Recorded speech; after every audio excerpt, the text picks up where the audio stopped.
Thank you for coming out tonight. I want to welcome you to the school project, Restoring Justice. I'm Twiggy. I am a Free Spirit Pro producer and Free Spirit Media alum. Hi, and I'm SKYLER DEES. I'm also a pro producer. This is a very interactive event. We would love for you to share with us on Facebook, Instagram, and Twitter using the hashtag The School Project and School to Prison Pipeline. Now, this is the world premiere of the School Project's third installment, Restoring Justice. And the Schools Project is a web series, and you can catch it on our YouTube channel and at our website, theschoolprojectfilm.com. But we want to first and foremost thank North Lawndale College Prep for hosting this event. North Lawndale College Prep has been a great partner with Free Spirit Media throughout the years, and we'd like to give the opportunity for their president to wish us well for tonight, Mr. John HORAN.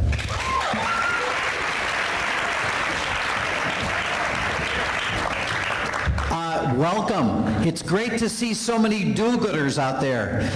You're in the auditorium. It comes from a Latin word, audare. It's the place where you hear. You call an audible. So tonight is the place when we hear the great liberating voice of youth. We don't accept the script that there are victims or perpetrators. They are poets, and they bring justice. So thank you for being part of our hearing tonight, and welcome to the world premiere.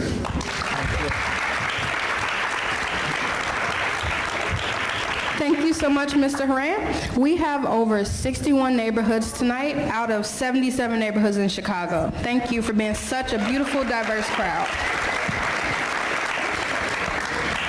We would like to recognize that we invited current aldermen, candidates, and both mayoral candidates to listen to what people have to say tonight.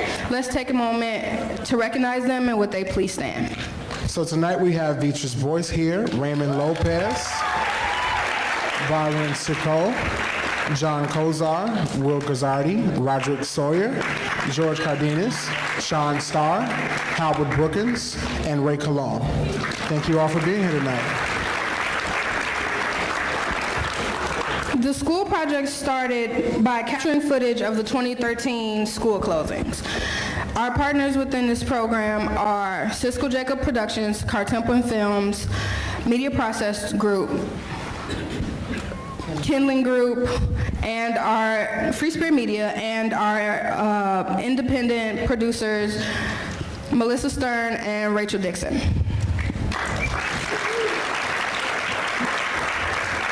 And you also... Some of the topics that we have discussed and will be discussing with the school project include school closings, charter schools, testing, discipline, and the history of Chicago education. Our distribution partners are WTTW, Sun Times, and Ebony.com and Catalyst, Chicago. And CanTV will be airing this live tonight, and it is at cantv.com and channel.org and channel 27. All right, thanks, Twigs. Now let's get to the film. But before we begin, I would like to say that Free Spirit Media is a non-for-profit organization that gives the opportunity for cultivation of diverse youth voices to transform media and society. And so when you've been a part of Free Spirit for as long as Twiggy and myself have been, you get to take part of the social enterprise arm, which is Free Spirit Pro. Advanced technical skills are taught to us, and we get to interact with clients that come to Free Spirit Media and hear about the diverse youth that they have working for them. So tonight, this film that you all will be seeing, Restoring Justice, is I and Twiggy's project. And we have a project with the entire crew that you will see in the credits. So we want to thank you all for being here. And Restoring Justice tackles the punitive policies in the Chicago public schools, and it even shows the restorative justice practices that are now implemented by CPS. So now, on to the film. Thank you all for being here.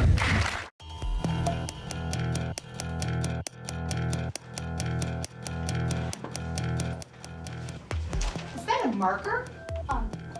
Were you drawing on the table? No, I was just ready. Officer Benson, we've got one here. No, wait.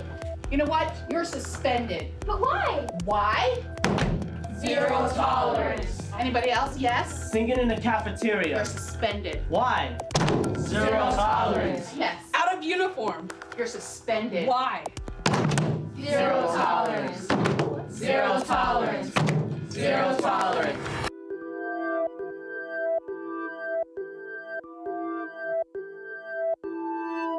One day my sophomore year, I was running late to class. I decided to go to the dean's office to get a tardy pass.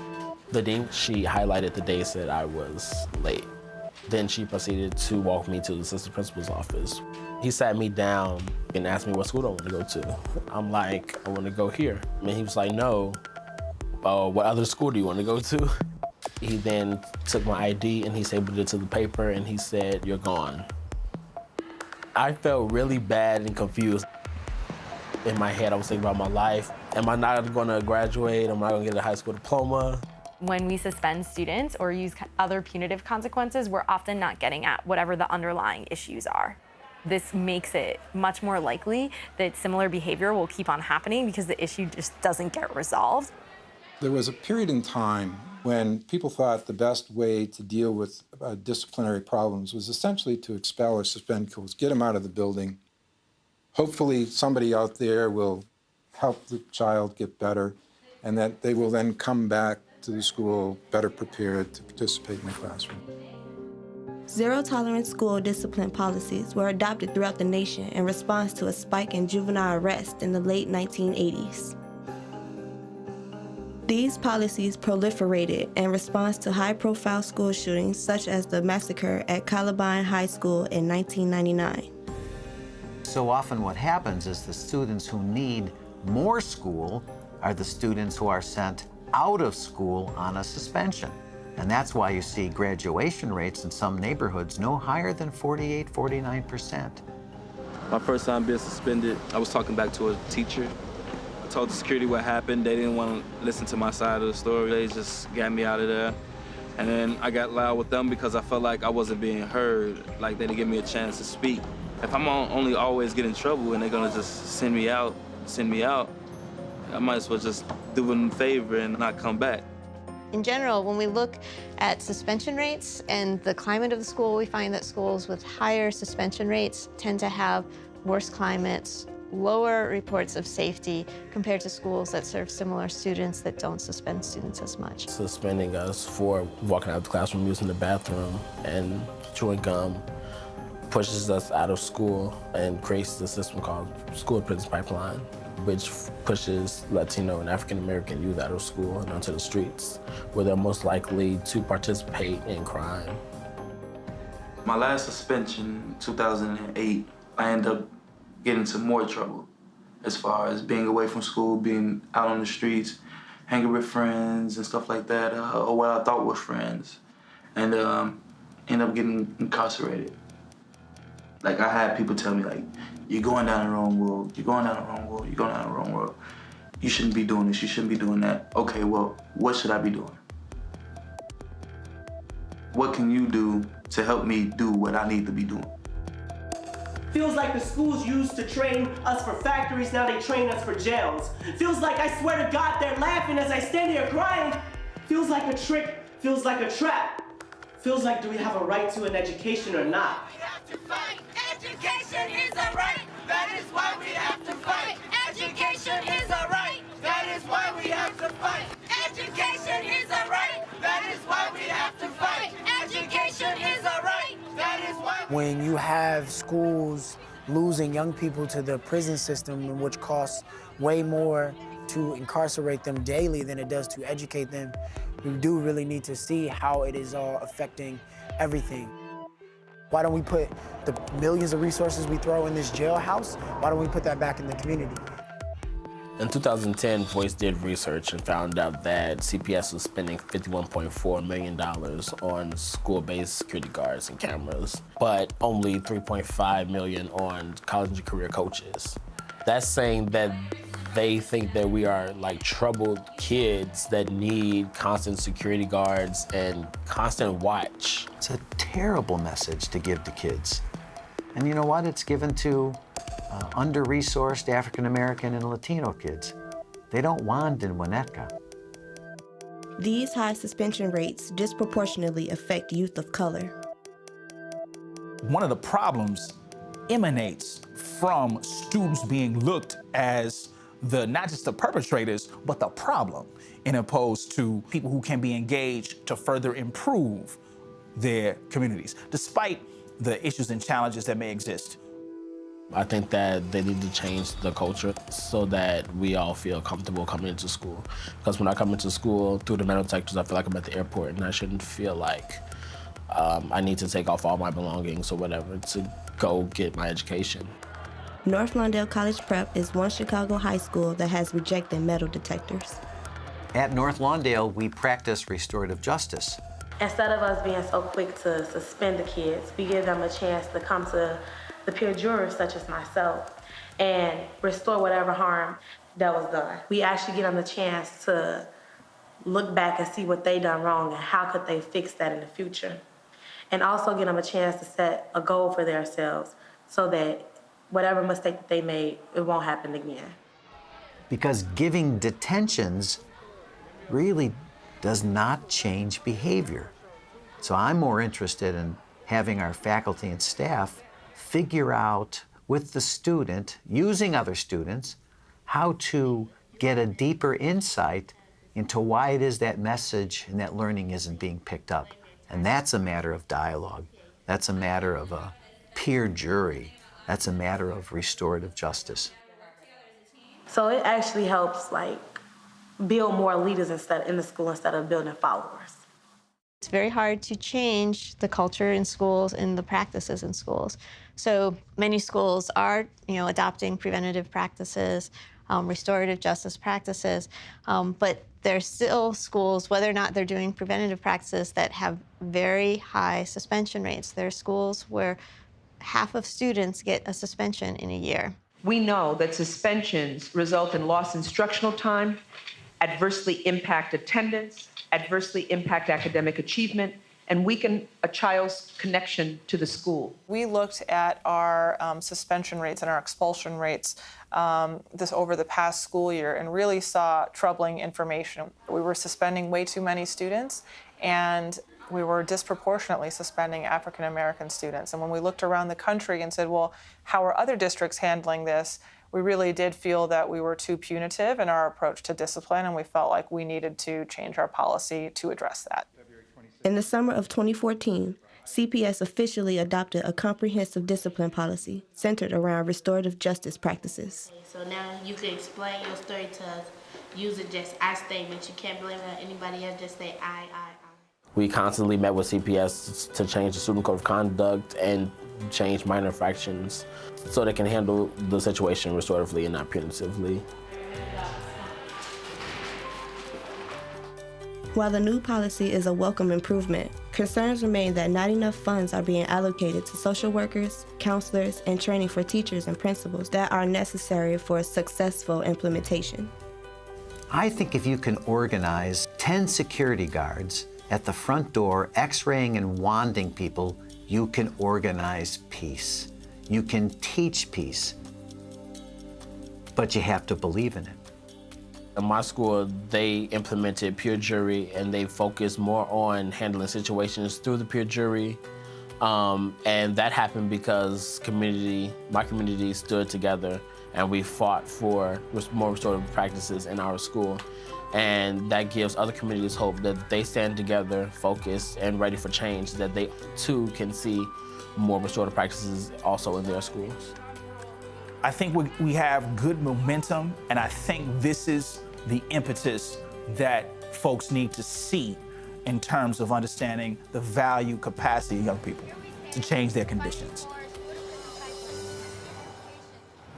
Mama, mama, can't you see? Mama, mama, can't you see? What the law has done to me? What the law has done to me? Ain't no use in looking down. Ain't no use in looking down. Ain't no justice on the ground. Ain't no justice on the ground. Mama, mama, can't you see? Mama, mama, can't you see? What the city's done to me? What the city's done to me? Ain't no use in looking down. Ain't no use in looking down. Ain't no freedom on the ground. Ain't no freedom on the ground. Mama, mama, can't you see? Mama, mama, can't you see? see what the law has done to me. What the law has done to me. Ain't no use in looking down. Ain't no use in looking down. Ain't no justice on the ground. Ain't no justice on the ground. I'm excited. I'm really, really excited. Thankful that that has happened and you all have got the chance to see it. So now for the rest of the night, we're going to have Q&A and a panel. So first, I'm going to introduce our moderator, XAVIER RAMEY, who is the Senior Assistant Director of Social Innovation and Philanthropy at the University of Chicago's Center for, sorry, let me get that right, at the Community Service Center. Thank you, sir. There's XAVIER himself, who actually is from North Lawndale. He was born and raised here, and he currently still resides here. And he also is a part of the Let Us Breathe Collective, an initiative that started with artists and activists after the shooting of Mike Brown. So without further ado, Mr. XAVIER RAMEY. Thanks, Vicky. Appreciate it. I want to first off thank everyone for inviting me here. Thank you to Free Spirit. Thank you to Jeff. Thank you to the whole team, to Rachel and Emily. But I also want to invite the rest of the panel on in. I'll let them introduce themselves. They, I don't want to butcher it.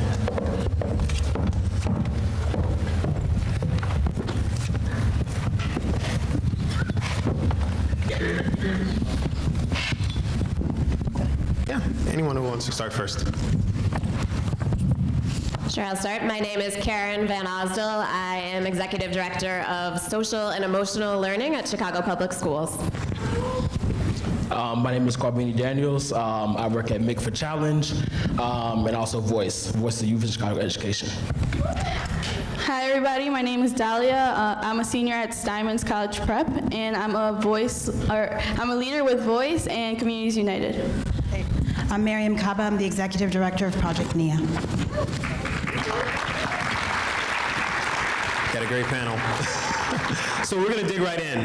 We have a couple questions. After that, we'll tee it up with a little bit of audience Q&A. And we got some other things also prepared for you. But just to start off, and any of the panelists who'd like to take this, feel free. CPS has stated that they moved from a zero tolerance policy. We just recently saw some of those figures stating that in the video.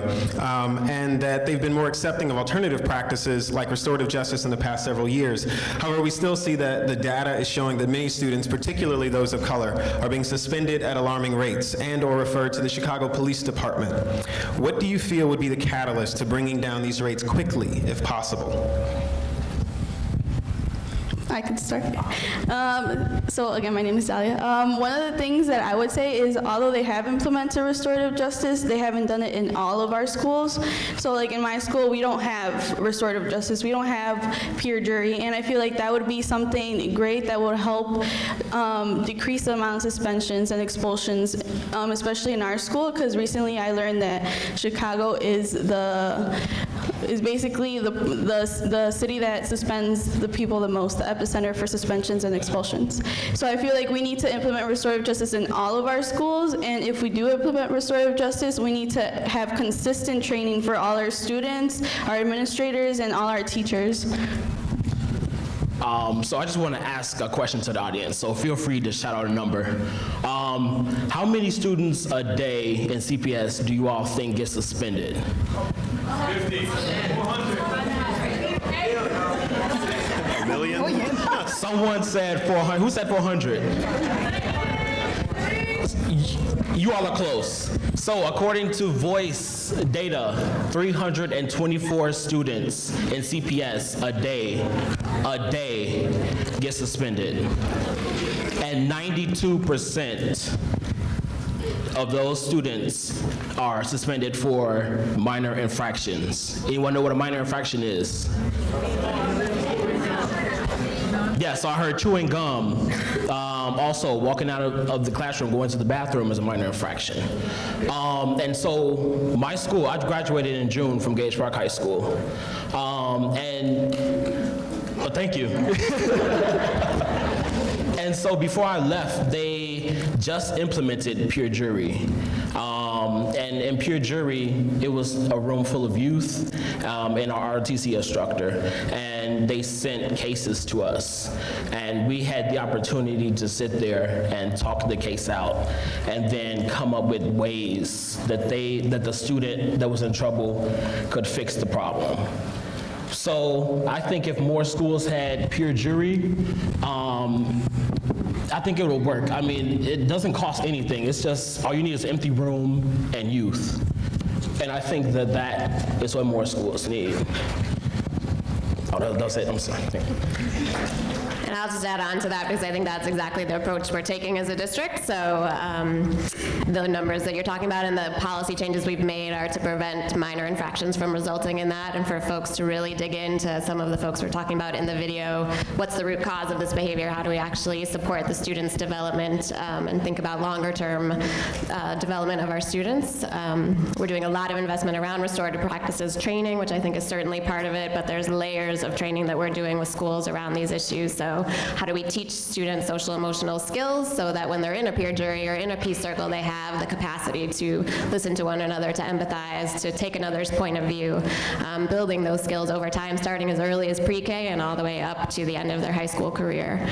So I think there's lots of work to be done around training. There's also work to be done around data. We're doing a lot of work to make sure folks have the data that they need to be able to make really intentional strategies and decisions at their schools to ensure that they are moving and embracing a restorative approach.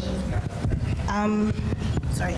I'm going to take it outside of the kind of individual, micro level work that people are talking about and talk about the fact that we have a regime of testing and accountability which has negative impact as well on the pipeline, on the school to prison pipeline. If young people are tested to death and tested and drilled, they're not engaged. Therefore, that, problems arise when you're not engaged and you're not interested in what you're actually studying or learning. So we need, changes in curriculum. We need the addressing of, again, the over-testing of young people. We need a change in the way that our culture operates, broadly speaking, beyond just the school. And I think I want to speak to that for a second, which is that our schools are part of larger communities and then part of larger, polities, which are very punitive in mindset. We live in a kind of punitive culture writ large. It's not just our schools that are punitive. Look around you. How many people support the death penalty in this country? Look at the ways in which the kind of logics of punishment are embedded in all different kinds of institutions, not just in our schools. So if we're going to really do massive amounts of real transformation, we're going to have to look to our schools for sure, and we're also going to have to look outside of our schools, because it's the outside culture that supports the punitive cultures within our schools. People come from communities. Those communities impact how they think about children. They also bring in their, larger oppressive frameworks, which, whether you think about racism or sexism, all of the isms that hold these kind of processes in place come from somewhere else, not just from the school. So I think you have to think about this in a broad way that's holistic. Otherwise, you're not going to be able to solve the underlying problems that lead to so much punishment within schools buildings. Good point. So I want to switch gears a little bit and move on to a question around data. Miriam, you spent quite a bit of time gathering quite a bit of data. The first time we met actually was me learning a little bit about how to gather data for North Lawndale within schools, one that I was working in that's now closed, Henson Elementary. But I know that Voice is also a big player in aggregating data about the effects and the extent of some of these things. Given that there's so much data, we also can see that there's data on the differences in spending. When you look at CPS, over $50 million spent on security, less than $4 million spent on college and career coaches. And we can make linkages between expenditures and priorities, certainly. But given that there's so much data, so many people who are intelligent, hardworking, committed to this, why is the data not shifting policy quicker or at all? And who do you think, or what do you think, you alluded to this a little bit, Miriam, are the major players? So those are people, but also the structures that are impeding progress. Well, I will say this, I think that because we have so much data, there has been shifts that are significant. In the last, if you look at the 2010-2011 school year, and then you looked at 2013-2014 school year data, we've had a decrease of about 30% across the board in out-of-school suspensions, in school-based arrest, and in expulsions within the district, right? That's huge, that's important. And I think I want to point out why that's important. It's because it's basically 15 years of community-based organizing led by parents, students, and community members that pushed the schools in the first place to, in 2007, remove the zero tolerance language from that. So we're talking about an issue that didn't start last year, that people have been fighting in the communities to change the cultures of our schools for a long time. It was community members that first started saying, we want to see the data. That's why you have the data up on the website as of last year. That was a 2-year fight, with the current administration, but a 10-year fight prior to that. So I think I want to always caution us I think it's important that the numbers are still too high. I'm more concerned, frankly, now around the disproportionality issue, which is that while the numbers have gone down 30%, the percentage of people who are being suspended remains Black youth. So their number is 40% within the system. 75% of the people being out of school suspended are Black. The people who are being arrested in our schools, 80% are Black. The disproportionality is all in the direction of Black kids. It's not just CPS that's dealing with this. It's urban districts across the country who are also having this disproportionate targeting of Black youth. So I think when you ask the question, I want to go back to the fact that we live in a profoundly anti-Black culture. That you're seeing that with all the protests on Black Lives Matter. Why are people screaming Black Lives Matter? This is part of the fabric of the country. And I think that if you don't actually use the terms and we stop being euphemistic and talking about, I don't like disproportionate minority contact. What the hell does that mean? Yes. Anybody understand disproportionate minority contact? It's actually not disproportionate minority contact. It's disproportionate Black kid contact.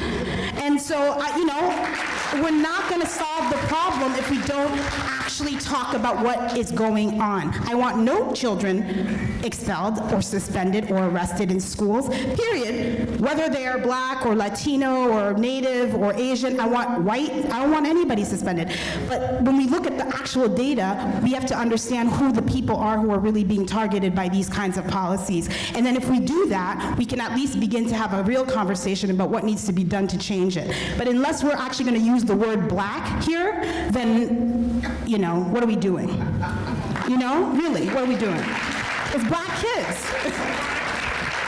I know, and it doesn't make people feel comfortable because we're all scared to use words like racism, anti-Blackness. We talk about other things, prejudice, discrimination. That's not what's going on. Call it what it is. Yeah, you got to call it what it is in order to really address that. And once we get there, once we really start doing that in our individual classrooms, we start asking questions of people about how people hold anti-Blackness, why that comes. Anti-Blackness is different from anti-Black racism. People don't know that. Anyway, so, be real. So that's what I have to say about data. Thank you.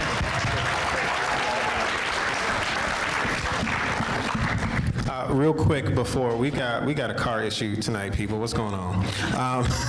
A Mazda S license plate from Illinois L56. Is that you? It is going to be towed. Anybody got a driver's license here? Can take her car. Well, the next question was for you, Cameron. I just say we walked in together, and she announced that her car was parked in a funky way, and I was like, "Are you sure it's going to be okay?" There you go. I'm always right. Always right. We've got one more offender in the room. This is a Honda Civic, trustworthy car. RVC 4780 with Michigan plates. Out-of-towners, you didn't know? Please do move your car to the North Lawndale lot. It will be towed. But back to it. So this is something that I'd like to sort of follow up, and I think that Kwabini, you may be good with this one. You know, in looking at how youth are affected by these types of more punitive policies, and how that may stay with them. You know, in the video, there was one scene where a young man said, you know, they wanted me out, so I just figured I'd do them a favor, stay out. You know, in my work in the past, I've worked in workforce development, and I see a lot of the older people who have gone through some of these systems. Myself, I left CPS before zero tolerance was abolished, but that effect, I can tell, stays with people. When you look at your generation and you look at some of the people you know, and you talk about that emotional development and how they feel about the world and how they see the world and their options, what are you seeing? Well, as youth, I think that we don't, we're not given the space to talk about how we feel, or to let anything out. I just feel like we're just criminalized and just told that we're not going to be nothing by our parents, and just fed all this BS, and that sticks with us. And what I saw in my friends, when they're told that, most likely they believe it, and then they go out there, you know, sell drugs and do crime or whatever. And in schools, that space is not given to just talk, you know? It's always do this, don't talk, stop running. I feel like this is not on. Oh, it's on, okay. So I work at MICVA Challenge, and I'm in 4 different middle schools, leading student voice committees. And one of my schools, Marquette Elementary, anyone know where that is? Marquette? Okay. And so it's a turnaround school at USL. And I went there when they were in class, it was in the morning, and some students were walking around the corner by the security desk, and they were going to the bathroom in pairs. And they were just laughing and giggling, and the security guard turned to them and said, "You're supposed to be on level 0, no sound at all." And so I felt like they didn't do, well, I know they didn't do anything wrong. So they're just going to the bathroom, just giggling. One of them could have made a joke. Why is that a problem? And I just feel like with CPS being so harsh and just being militant, because when I was in school, I felt very militarized. I felt like we had to stand up straight, walk in the line, put our fingers over our mouths, and we don't say anything, even in lunch. And I just feel like that pushes us out of school more. And a lot of my friends have not returned to school after they've been expelled or suspended. Yeah. I would also like to add, well, in my high school, we have security guards like on every single floor, and what they do is hall sweeps. So if you're late to class, they'll take, "Oh no, give me your ID. You're going down to the disciplinary office," even if you're right in front of your classroom, and that happened to one of my friends. Yeah. I feel like they're just taking the easy way out. They should start trying to talk to the students like, "Why were you late?" instead of just taking their ID. And also I wanted to add something about like the metal detectors and how that makes us feel as well, because I feel like the metal detectors in our schools also play a big part, because for me at least, I feel like I'm in a prison or something. I don't know, why do you have to check through my things? The other day I had a Snapple bottle in my backpack, and I had to go into the police department in our school. They have a little department for them, and they had to check through all my things just because I had a glass bottle. That's not right. So I feel like we need to give the students more credit for what they're doing, and not just always gang up on them, I guess, and always think that they're doing something wrong. We have to give them more credit, and yeah, that's basically what I wanted. So a little bit more on that. You know, Karen, you work a lot with, well, obviously with CPS, social emotional learning specifically. And I know in the past, social emotional learning didn't necessarily have the the backing that it does now in CPS. And that's a fantastic thing that it has more backing and that they're starting to prioritize the importance of not only the academic progress, but also the emotional progress that students are showing over time. They've tracked academic progress, obviously. CPS definitely tracks whether their students go to college and sort of those more longitudinal measures. Are there tracking mechanisms for emotional outcomes for students over time? Are they showing sort of what young adults are doing in terms of their emotional development, or whether they're ending up incarcerated as a result of, if they were, perhaps very low on their emotional, their EQ, if you will? Yeah, that's a great question. So there are lots of different tools that can be used for that. One tool that every school is using is the My Voice, My School survey, which is a school climate survey, but really gets at the fact of how are kids connecting to one another, how are kids connecting to adults, how are adults connecting to one another. So at the level of the school, we're able to really look at that as well. We also have a number of sort of self-assessment tools that can help measure students' resiliency, measure their connections, measure their sense of self. So those are tools that we are looking at and that schools use to then say, all right, who needs more support, who needs intervention? Okay. And this is for all of you. Do you think that, or how does the stability of a school, or the tier of a school, right? There's a big difference in Chicago between Gage Park and Northside College Prep in resources, in demographics, in metal detectors, police presence, even at those levels. And in terms of that long-term effectiveness, ability for students to stay in school, and talking about that environment, do you feel that perhaps the policies that lead towards a more punitive environment can actually be fueling the higher dropout rates and the higher rates of students being pushed into prisons or pushed into some of these more punitive justice measures? I think absolutely, and we actually have empirical data that shows that there's a recent study that came out by it published in the American Sociological Review that looks at the fact that when you take a school that actually suspends a high number of students or arrests, or they looked at suspension in particular. So if you look at a school that suspends a high number of their students, the students who remain, who aren't suspended, are also adversely impacted by that high suspension rate, right? That makes sense. That's something they call the latrogenic effect, right? So that you have a situation where basically your high suspension of certain students is like literally contaminating the pool for the other students in your school. Because what ends up happening is that those students are basically feeling unsafe. Those students are basically experiencing this disruption that happens. A student who is, either is out of school suspended, comes back 5 days later, do you think that student is like ready to go, is like updated on all the work that they missed? No, they're coming into class behind, usually angrier than when they left.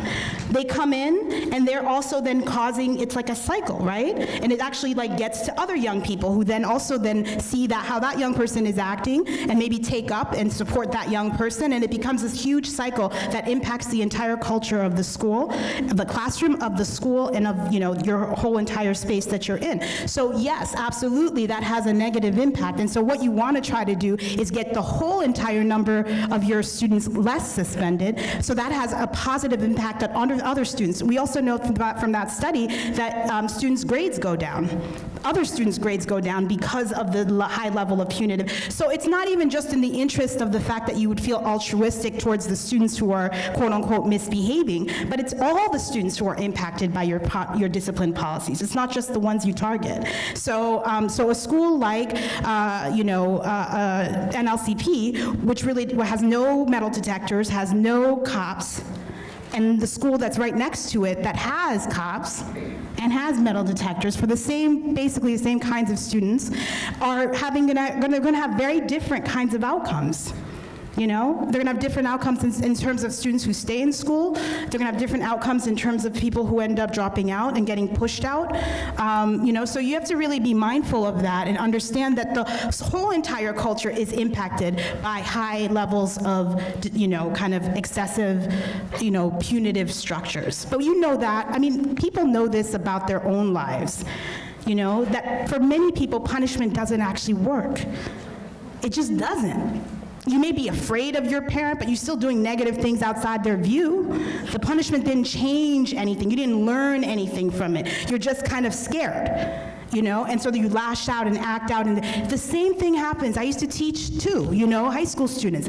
It just doesn't work as well as when you're talking to them and they have a respect sense for you and that you can actually try to figure out what the root cause of the problem that you're trying to solve is. I want to say one last thing about this whole notion of restorative justice that's being talked about a lot now. I think we need to be concerned about what people think restorative justice actually is. It is not a program, people.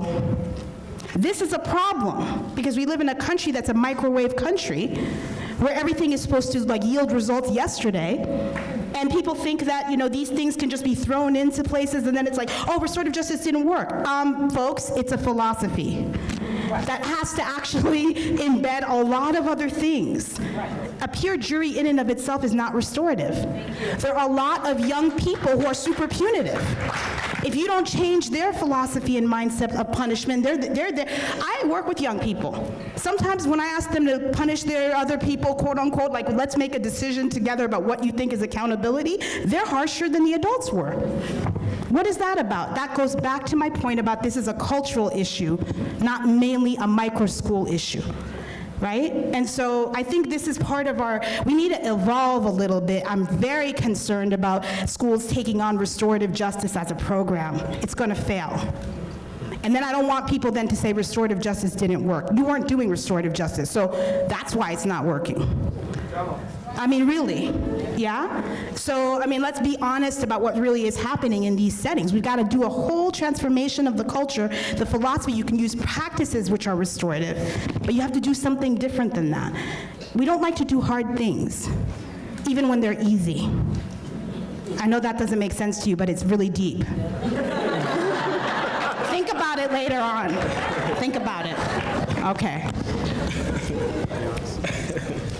Yeah, I think the data that Miriam shared was the data that we shared with our school leaders, and we have data in Chicago to show, I think there is a misperception that if you suspend, you are making places more safe, and you know, the consortium who is featured in this video has data to show that in Chicago, it's not correlated with increased safety, and so that was something, you know, it's a long-term change. We are changing people's philosophy of the way they think about this, and the training and the coaching is a long-term commitment that we are making with schools to do this. So. If you all are interested in data points, definitely check out the consortium at the University of Chicago, Project NIA, their website. Also, Black Youth Project 100 has tons of data on their site as well, if you're curious. I want to follow up on something you said, Miriam, about that this is a philosophy. That restorative justice is not a program, it's a philosophy. That's a very difficult thing to put into any type of a system, right? Even at home, at that small level. So how does restorative justice fit into a larger education policy for CPS then? How do you literally, you're not talking about changing what the hands do, you're talking about changing how the heart feels and the mind thinks. And when you talk about shifting an entire school network into a philosophy that is more, or is less punitive, where do you start with that?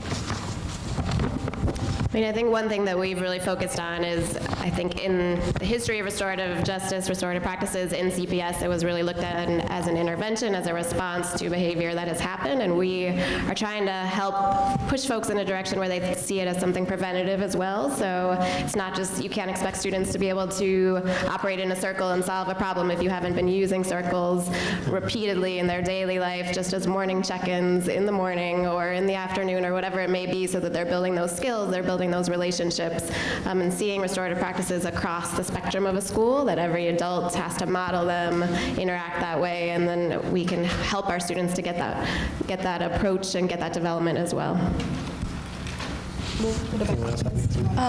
So kind of along what you were going with, I also, I feel like it's really important to make the relationships, and I think that that's the main point for all of this. So students don't feel like they're being targeted, that they know that they have someone to talk to, and like she said, it's not a system, it's a philosophy, and it's something that all schools need to learn, and it's a process, and I feel it's going to take a long time, but I feel like it's going to be worth it.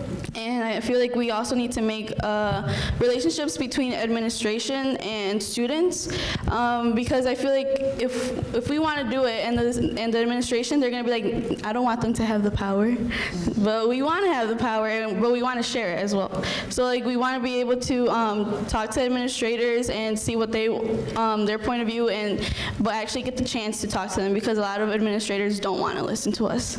I also believe that we should make guidelines, because a lot of different schools do different things, and every CPS school doesn't do the same thing.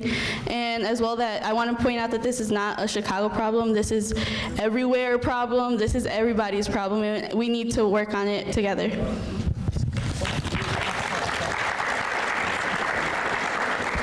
So one last question. This one is rough. There are a lot of connections between the school-to-prison pipeline, punitive measures within schools, and various demographic things like income, like race, like geography or zip code.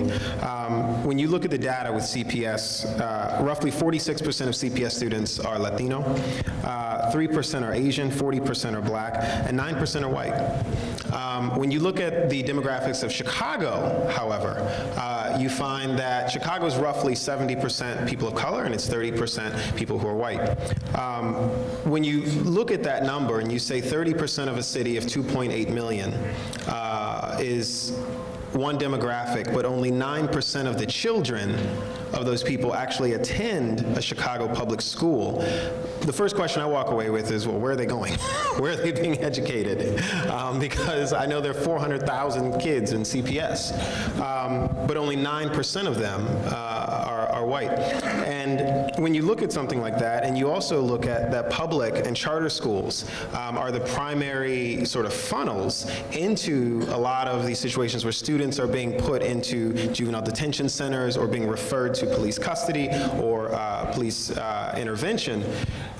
How do you reconcile that? How do you cut those numbers and say this is not something that is sort of setting up this large demographic of students who primarily are attending public schools or charter schools, which are public schools, are not setting them up for failure, and that these pipelines are in fact pipelines, and as you said, Miriam, they are affecting primarily only certain groups within the city.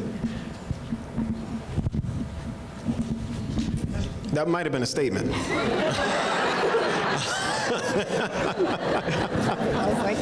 Well said, Zeke. All right. We're going to wrap this up. Do you all have any thoughts to that? Well, I wanted to say that Voice is actually working on a bill, which is SB 100, which we're trying to set standards, guidelines for the way that every school uses like suspensions and expulsions. So I feel like we need to learn how we're implementing restorative justice as well, and try to keep young people of color away from the school to prison pipeline, because they're the ones, like you said, that are mostly put through it. So I feel like we need to work on how we're going to do restorative justice in our schools, so it will not only, because although they're only 9% white, I feel like they're also important in this too. So I feel like we need to work with everybody and try to keep the young people of color out of the school to prison pipeline. I mean, I think your comments just speak to the need for high-quality schools in our system, and that's what we're working towards, and part of that is the work of SEL and having safe and supportive school climates that we are working with schools to make sure they have, and part of that is sort of the engaging instruction piece that Miriam talked about, and I think, that's the direction we're working on, to continually increase the level of those schools. Okay. Well, I want to conclude our panel section, but I want to transition us to the audience Q&A. Prior to that, though, we do have Ms. Titi. Where is she at? There she is. I think she has a featured question for us.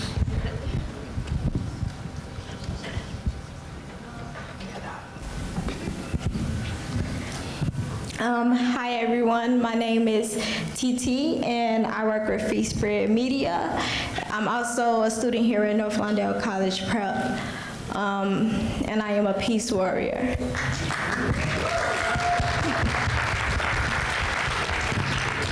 I'm also the niece of Beach's Boyce, running alderman of the 24th Ward.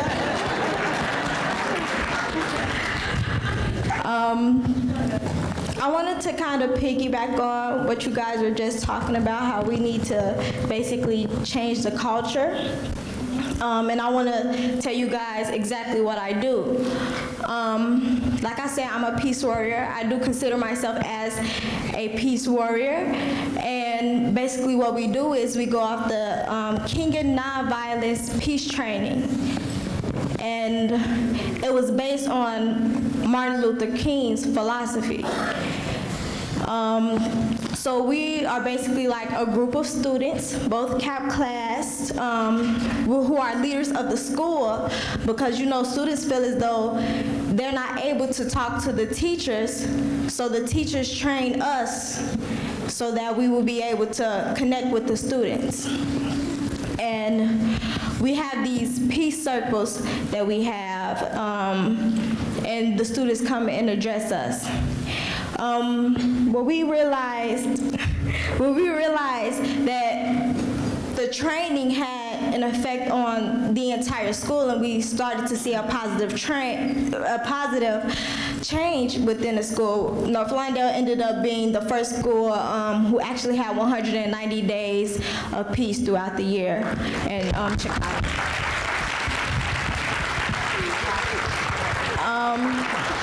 This trend actually continues. We make this goal every year, and it started to expand, and we didn't know that it was going to expand. So now we teach elementary schools such as Callis, the RORAC, other elementary schools that are around us, and we have their student leaders who are in 7th and 8th grade, and we teach them these principles, this training. And they go and teach it at their schools, and we also go and visit to see like how things are going, are they seeing a change. And I just wanted to let you guys know this is what we do, and if you guys have any questions. No?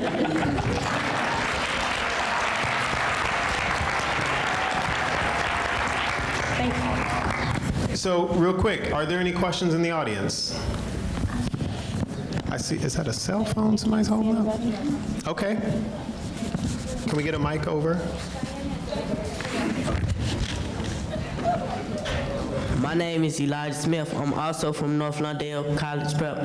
I'm from the Christianity campus, not college, here. Have y'all ever dealt with police brutality or anything dealing with this?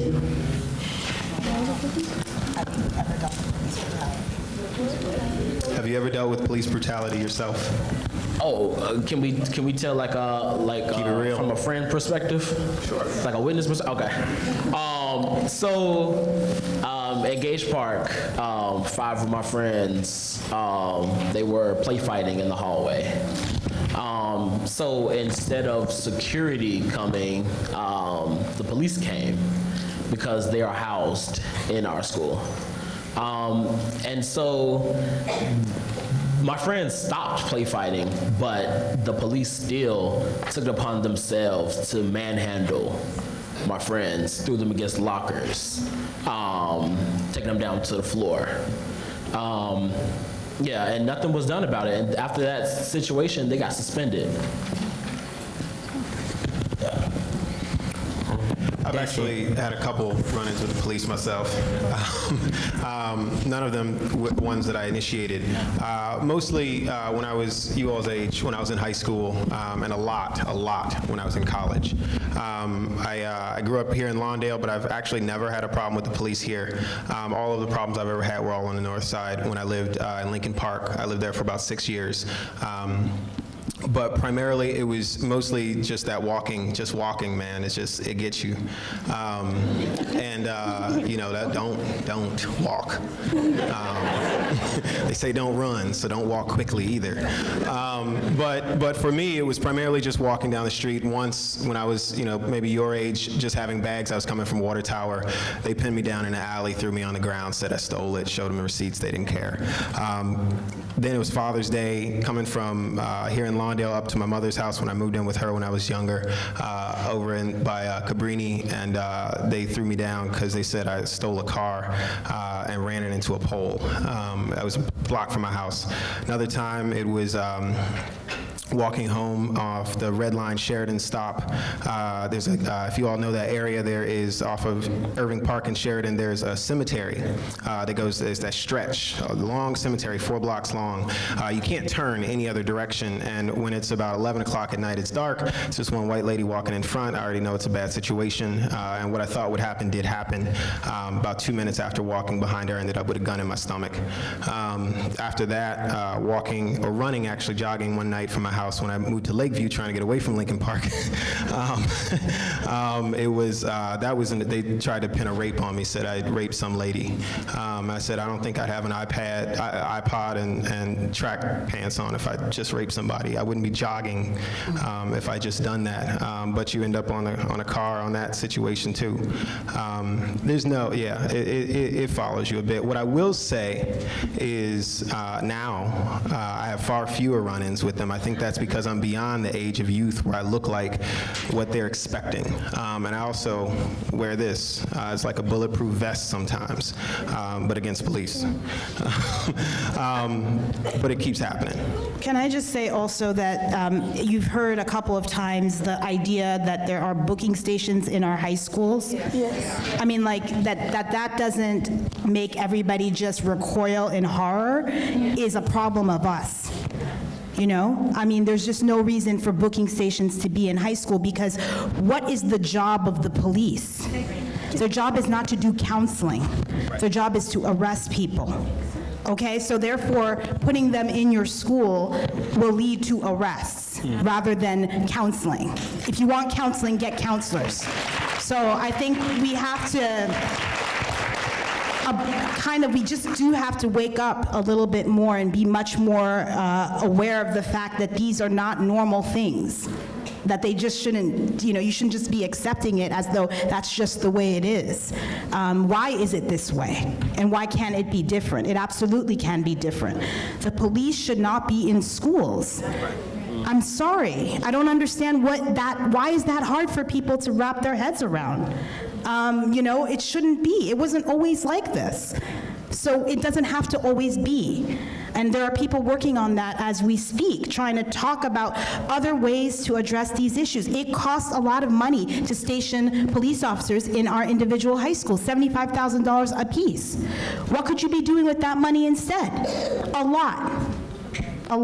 So, we need to look at ourselves a little bit and start to demand better and more. I'll just add that one change we did make in the policy changes that happened this summer in partnership with some of the folks here was to really change the language around police notification. In the previous iteration of the Student Code of Conduct, it said police must be called for certain behaviors, and we removed that language and gave folks a lot more of discretion in terms of that choice. Any other questions? Oh. I don't need a mic. Go ahead. XAVIER, you hinted at something that I think Marion may have some data that'll help us with. 9% of the students are Caucasian. I'm curious if any of those holding cells are in selective enrollment schools where they make up a larger majority of the students in those student bodies. No. You're welcome. Hello. They handed me a mic. I know. Just to answer your question before I ask my question, I'm a graduate of Whitney M. Young Magnet High School. Go Dolphins. And when I was there in 7th grade, there was an incident of police brutality.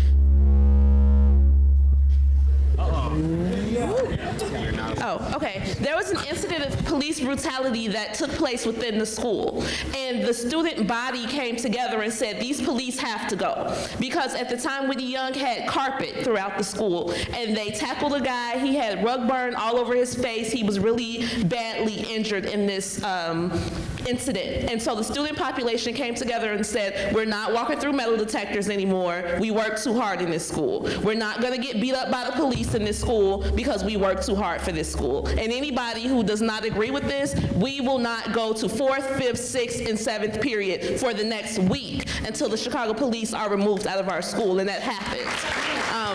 So to answer your question, no, they aren't there, but it's not because they're selective enrollment schools, at least not with Whitney Young. The student population came together and said that's unacceptable. But my question for the panel is, I am a graduate student at UIC. I'm here with my class, and hi class. And my question is, I am a literacy person, and a lot of times when I work in the high schools, I see that people get in trouble because they do not know the correct words to say. And the words that they do know are viewed as being very aggressive and or disrespectful, not because the students are aggressive or disrespectful, but because that's how their language is being received. And so my question is for the panel, especially for the woman who is here from CPS, what mechanisms are you all putting in place to bridge the language gap between the students who are being punished and those who are delivering the punishment? Because the kids will come there and they will be very aggressive. They will be punching their hands, hitting the table, cursing, but it's not to be disrespectful. This is the way that they know how to communicate. And until they're taught, stop, say, I am upset because. And then once they are able to get that language, their tone changes, their demeanor changes, but they aren't given that language going in, nor do they have advocates who can teach them how to communicate like that.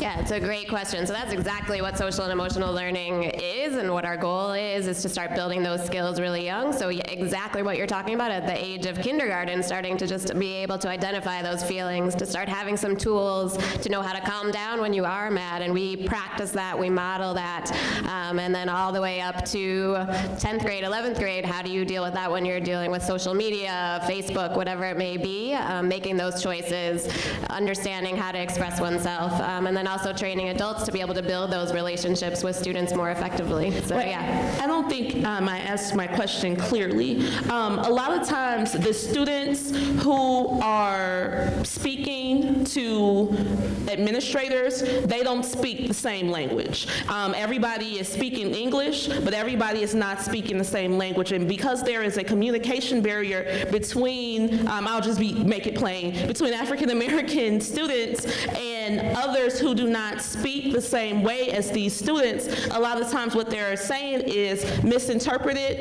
and deemed to be disrespectful, or they're just misunderstood completely because they don't have the language to advocate for themselves. So what is the board doing? Not teaching the kids, but what is the board doing to make the administrators and the people in charge more accountable for not being able, or to make them more accountable to understand what their students are saying?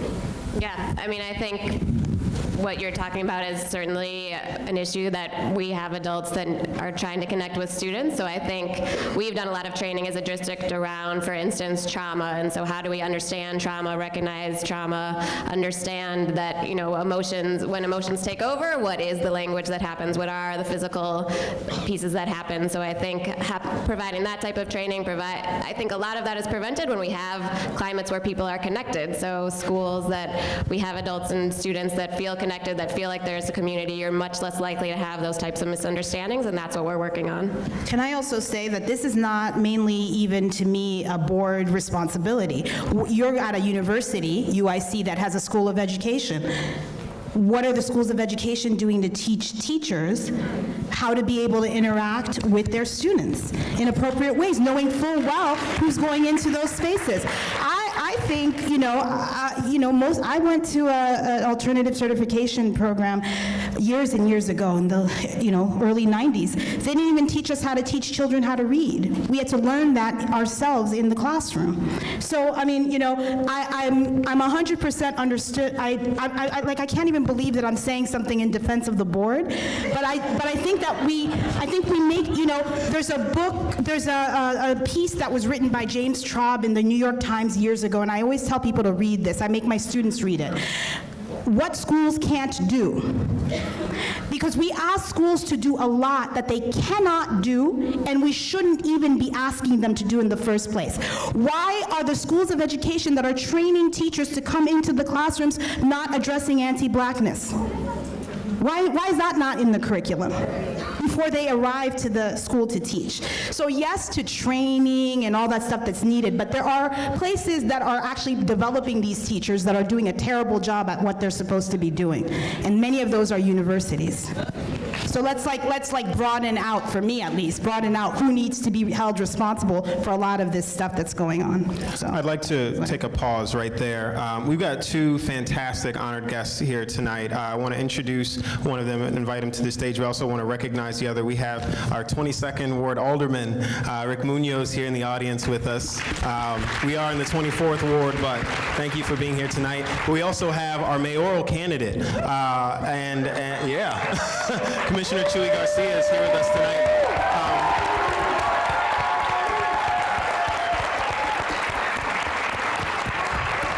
I want to invite him up to say a few words.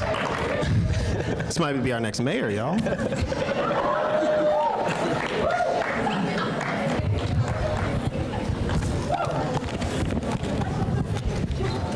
I can stand up for this. I can stand up for this one.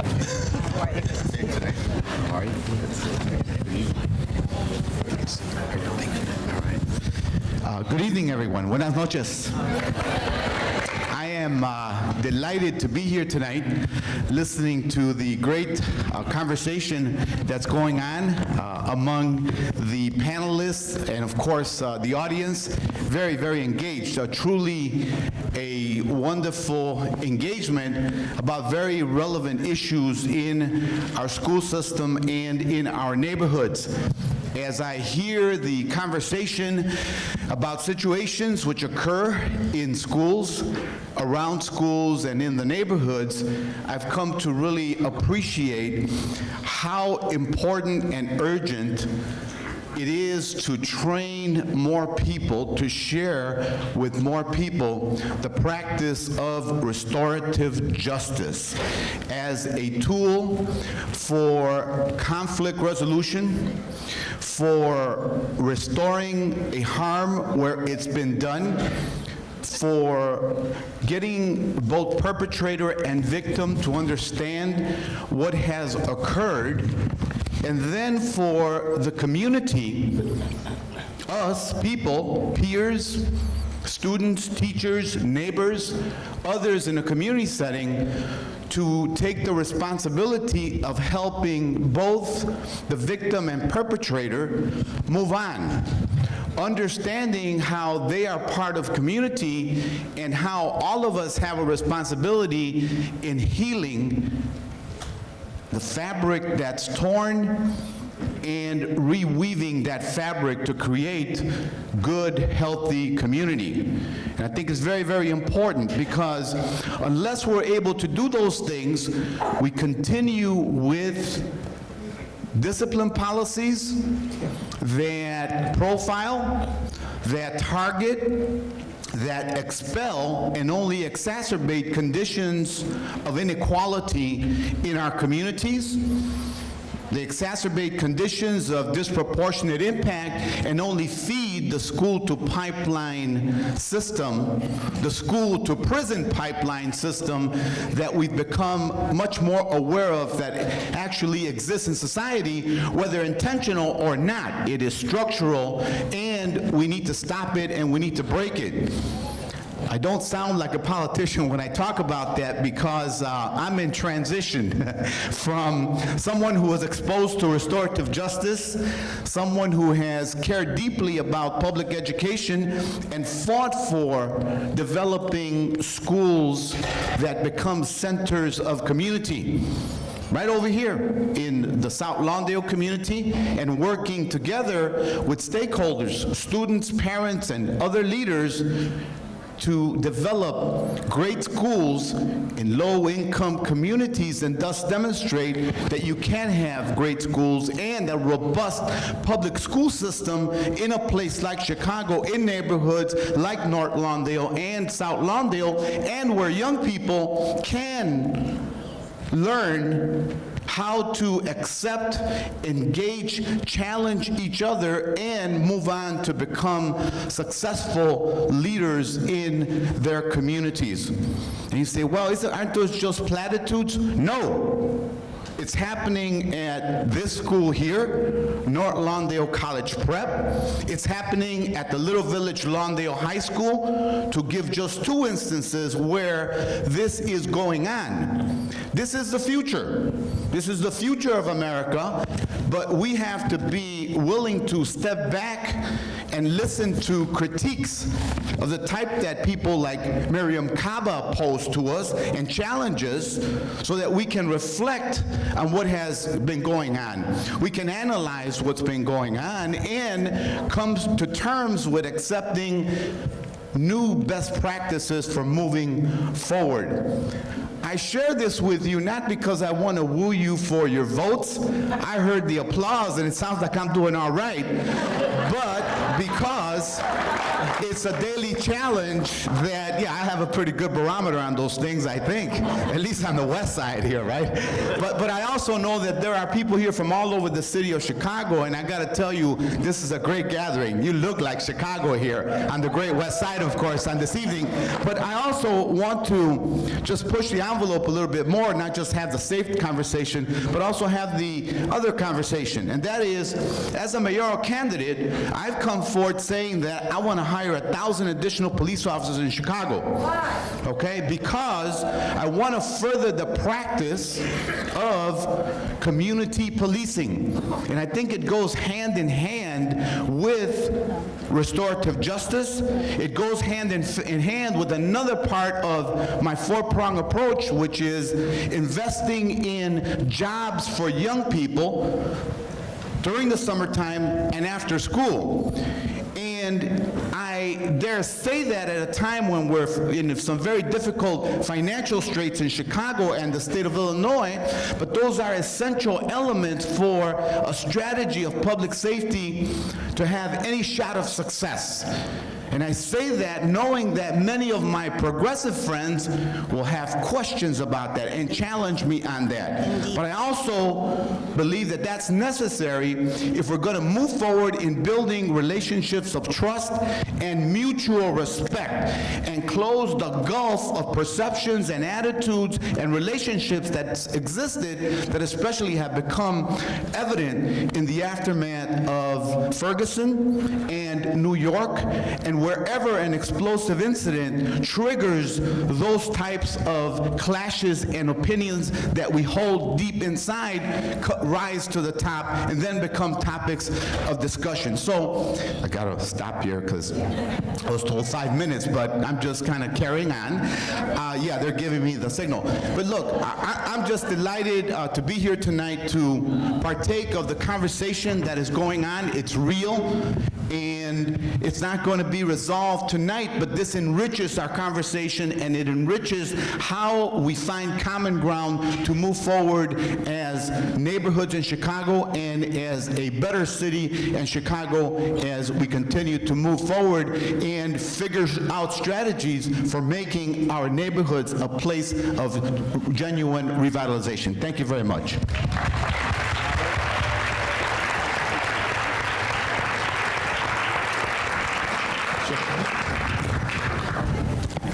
I want to just say quickly that I think that, you know, there's a lot to commend Commissioner Garcia for around his longtime interest in restorative practice and restorative justice, and also the understanding that community safety means a lot more, it means a lot more investments in things that people need, like jobs and, after-school programs and a lot of other things. I just need to say that 1,000 new cops is not going to make us safer.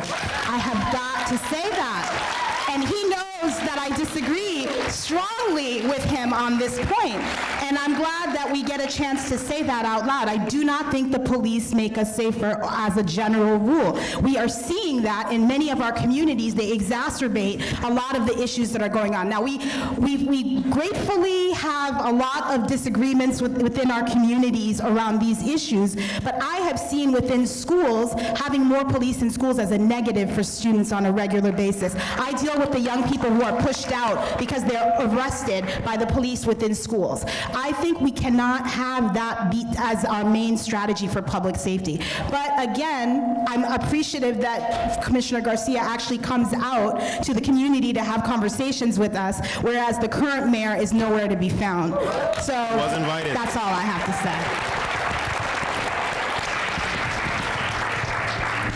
All right, we're actually going to transition this.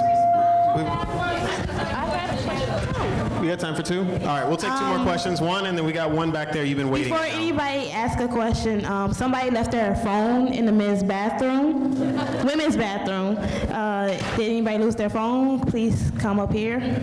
Checking Instagram in the bathroom.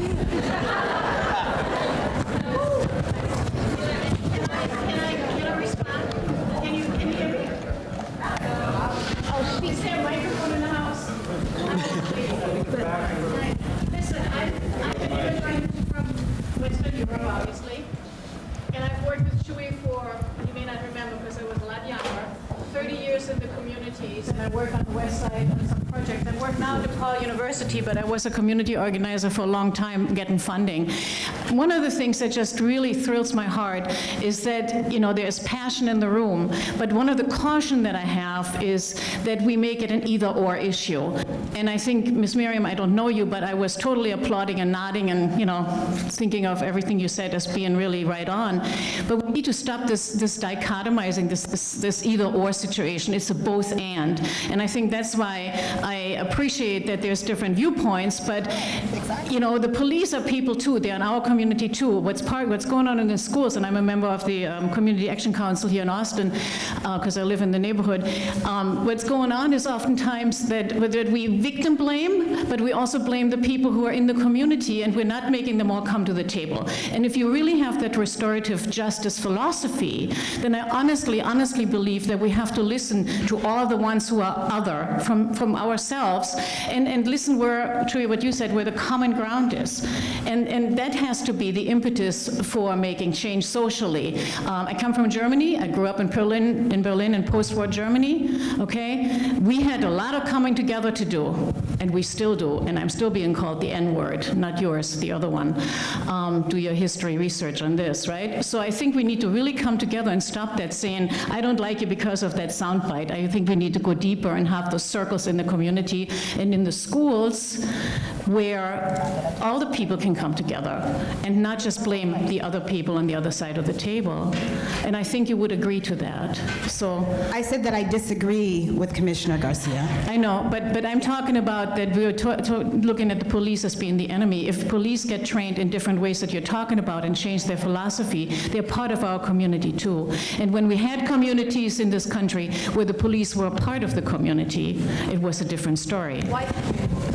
Well, it was also true in the black communities. If you do your history, absolutely. It absolutely was. But anyway, I think it's a debate to continue. We do appreciate every Some of you here. do. We've got a comment in the back. My question is, Can we get her the mic? I don't need it. You good? I am a social worker and I work for CPS. And I'm here and I agree with a lot of what you're saying, but then I'm on the other side. And I'm at school where kids have brought guns to school. I'm at schools where they have brought knives to school. So my question is, what are you suggesting for the safety of the teachers or the social workers, or because I am a social worker, I do this every day, and I love my kids. I go to homes on Saturdays. I'm not afraid to be in the communities. I do all of that. But I'm saying there is another side to it. The teachers have to go home to their children too, to their husbands, wives, or whatever. So what is the suggestion that we do if we take out the metal detectors at some schools? Maybe all schools don't need them, but some schools in some communities do need them at this time. I haven't heard anything about parents. Parents need to be accountable for some of this. We're saying make the teachers do this. No. Home training starts at home. A kid can't even go to class sometimes to get taught because they don't know how to come to school and act like a student. So I'm asking, what are the suggestions for that? Because I do this. I've done it for 15 years, and I'm actually getting ready to leave CPS so I can do private sector, so I can go in the homes and work with the parents, because that's where I believe it starts at, is in the home. And I want to be a part of that solution. So what's the suggestion for that? Because at the end of the day, teachers have to go home too.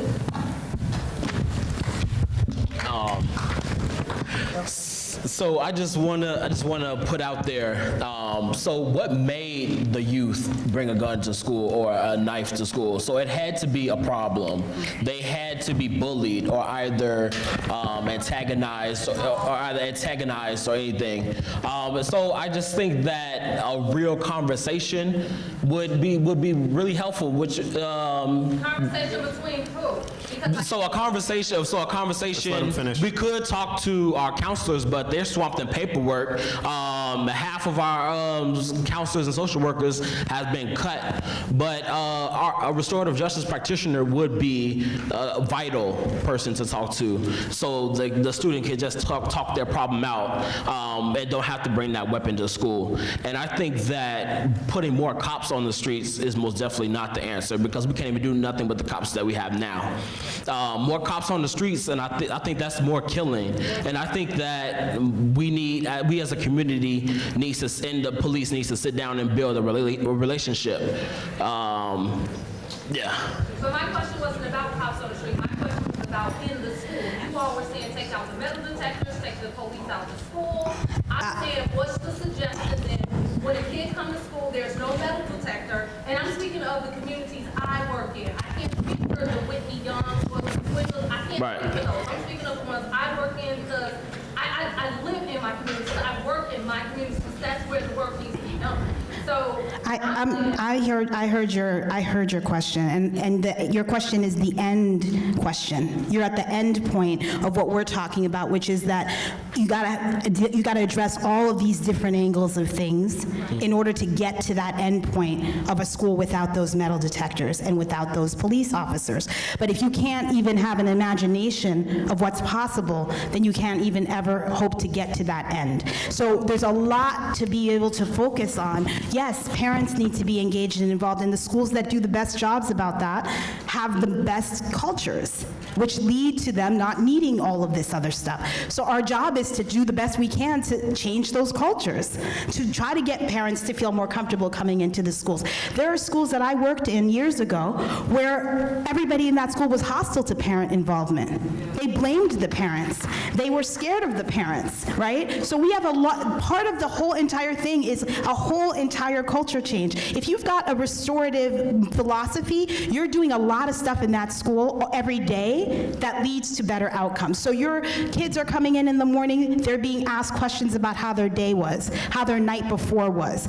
Even though we know we have to take these tests and all this, I'm still taking time to talk with you for 30 minutes in the morning to just see where you're all at, where your heads are at. They're being much more proactive about going after parents, even giving parents stipends to be in the school and be aides in the classroom. They're doing a lot of stuff. How is NLCP support, how are they dealing with not having any metal detectors? You see, the young people come into this school, I've been here a million times. They come in, backpacks, people high-five them in the morning, get them ready, but they have peace warriors. And those students are trained in a philosophy of peace, and that permeates all the way through. So it's not a quick fix. And that's my point from the very beginning. As I said, restorative justice is not a program. And the young woman here, Dahlia, right? Yeah. Dahlia mentioned it's a process. All that is true. And so I know people get really, and we're not gonna, it doesn't work that way. It's just gonna take time. And it's gonna take people being diligent and focusing on this over and over and over again. I have seen schools transform from being super punitive schools to a change in leadership, helping everybody to be able to do better. So it's possible. We can do it. So thank you for your question. All right, so we've got to close out the Q&A section just for out of sake of time. But we do have a poem that we would like to bring up the artist with. Ms. CT, do you know who we're bringing up? Oh, are you here? Hello. Sorry. Hi, everyone. Thank you so much for participating in our Q&A. Thank you, beautiful panel.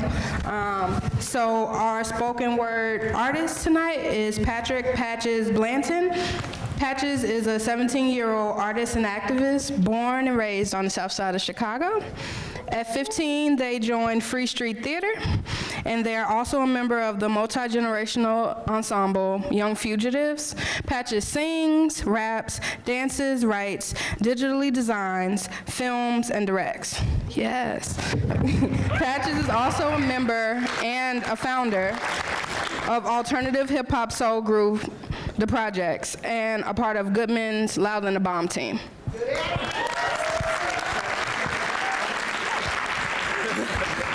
All right. This poem is really special to me. It's dedicated to the people of the Congo who won their independence in 1960, and only 16 students graduated from a university out of 13 million.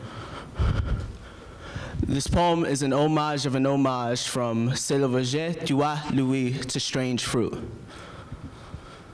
This is the orchard of King Louis, and the orchard of many we never say goodbye to. Resculptured our beliefs, laid burdens down by the riverside as we hung on trees, was hung on trees, we were their monkeys on trees. Wait, no. We were their incredible, exotic fruits. This is the orchard of King Washington, for the Jim Crows to pluck, for the rain to gather, for the wind to suck. This is the torture of King Leopold. Teach them niggers to forget their heroes and adore only ours. This is the torture of Little Black Sambo. The horrors are masking a candle that would ignite the dark to shroud the canvas, paint the TVs, paint the music, the 3 tree branches, the music, the appropriation to the whole dang nation is... Look, I was at the court playing basketball with a friend of mine, and I asked him why wasn't he sticking any defense. And he said, I'm already as dark as it is. I ain't trying to get any darker. He ain't trying to get any darker. Isn't it kind of colonizing how bleach distorts all clothes that are colored, so we don our distorted skin, our historic sins screaming louder than a bomb snapping, louder, louder, louder, louder.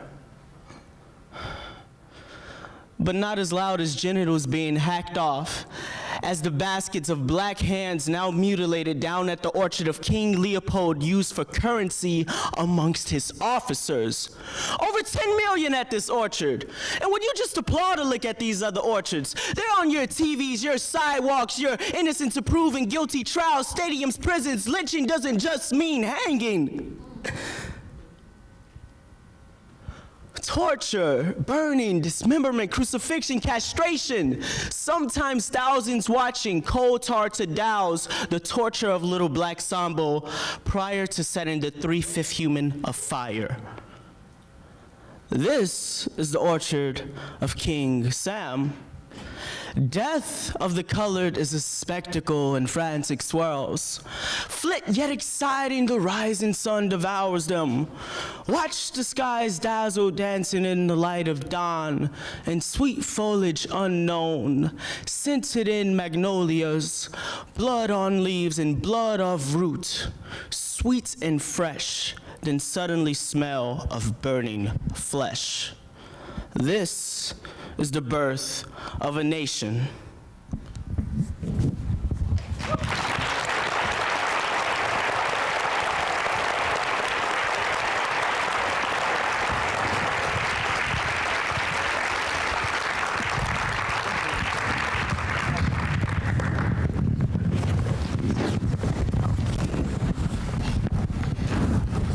May we first give an amazing round of applause to Patches. And then may we have a round of applause for our panelists. Thank you all. Thank you, thank you. And may we give a round of applause to our commissioner, Mr. Garcia.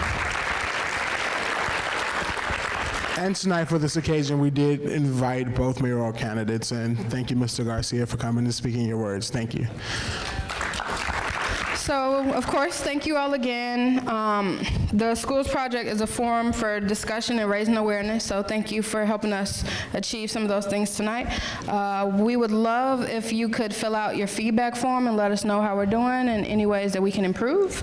And you can get more information about us at theschoolprojectfilm.com and our YouTube channel. And our next screening and event is about high stakes and standardized testing. It's going to be on March 31st at the Chicago Cultural Center. Thank you. And we want to thank you all for spending this evening with us. If you can file out safely, the doors are on your left and on your right in the back. And also there are Free Spirit Pro that are outside during interviews. So if you have anything to say or to share, please walk up to a camera and do that. And we thank North Lawndale for servicing us tonight. And we thank you all and have a good night.